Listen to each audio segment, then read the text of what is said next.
রাজধানী জাতীয় শতাব্দী উদ্যানে শান্তি সমাবেশে জাতির উদ্দেশ্যে আমার জিজ্ঞাসা, আজকে বর্তমান এই বাংলাদেশে আমরা যা দেখছি, বলুন, হাত উঁচু করে বলুন, আমরা কি আজ খানকায় নিরাপদ? আজকে আমরা কি রাজপথে নিরাপদ? আমরা কি অফিসে নিরাপদ? আমরা কি রাস্তায় নিরাপদ?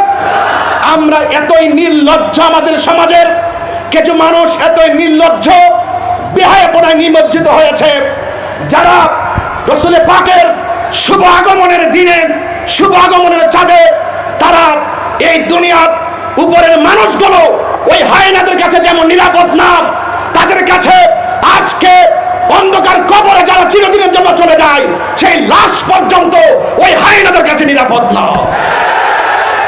জাতি আজ কি দেখছে বাংলাদেশে? আমি অন্তর্বর্তীকালীন সরকারকে দায়িত্বহীন কণ্ঠে শুধু এই বাংলাদেশের ঢাকার জাতীয় শতাব্দী উদ্যান থেকে দায়িত্বহীন কণ্ঠে বলতে চাই, অনতিবিলম্বে এই সমস্ত ন্যাক্কারজনক ঘটনা যারা ঘটিয়েছে তাদেরকে আইনের আওতায় আনতে হবে, ঠিক কিনা বলেন? আমরা শুধুমাত্র জানাই দিতে চাই, এই দেশে 12,000 দরবার আছে। আহলে সুন্নাত ওয়াল জামাত বিচ্ছিন্ন নয়। আজ আহলে সুন্নাত ওয়াল জামাত সকল পীর মাসে সব অঙ্গ সংগঠন আজ ঐক্যবদ্ধ, ঠিক কিনা বলেন?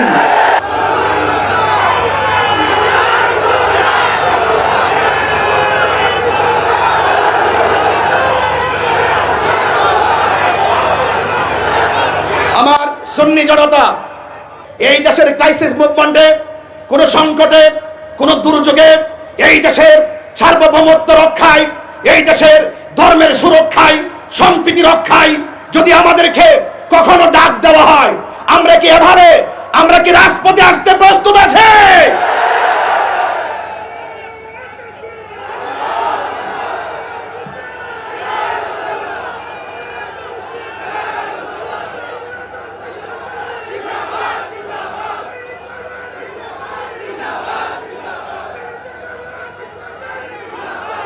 আমার ভাইয়েরা, আখিরি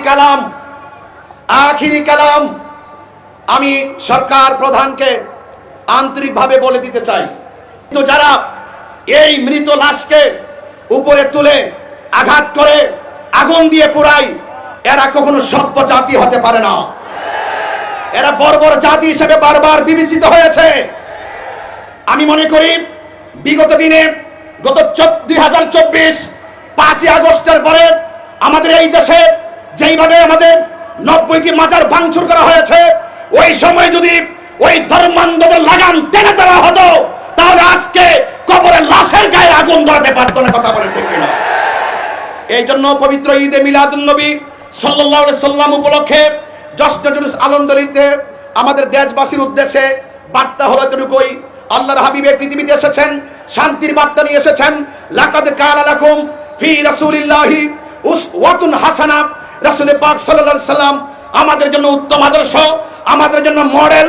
আমি মনে করি পবিত্র ঈদে মিলাদুন নবী সাল্লাল্লাহু আলাইহি সাল্লাম উপলক্ষে আল্লাহর হাবিবের শুভ আগমনে এইভাবে যদি কাঁধে কাঁধ মিলিয়ে আমরা যদি ঐক্যবদ্ধভাবে রাজপথে সম্প্রীতির মেসেজ জানান দিতে পারি, এই দেশে ধর্মান্ধতা থাকবে না, ধর্মদ্রোহিতা থাকবে না, মারামারি থাকবে না, কাটাকাটি থাকবে না, বোমাবাজি থাকবে না।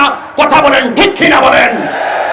এই দেশে শান্তি প্রতিষ্ঠায় আজকের এই ঐতিহাসিক ঢাকার জাতীয় উদ্যানে, সোহরাওয়ার্দী উদ্যানের এই প্রোগ্রামটি যথেষ্ট প্রাসঙ্গিক। সেই প্রাসঙ্গিক প্রোগ্রামকে মূল্যায়ন করে রাষ্ট্রের গুরুত্বপূর্ণ সিদ্ধান্তে আমাদের আহলে সুন্নাত ওয়াল জামাতকে অন্তর্ভুক্ত করার সরকার প্রধানকে অন্তর্ভুক্তির আহ্বান জানিয়ে বিদায় আরজ করছি। আসসালামু আলাইকুম ওয়া রাহমাতুল্লাহি।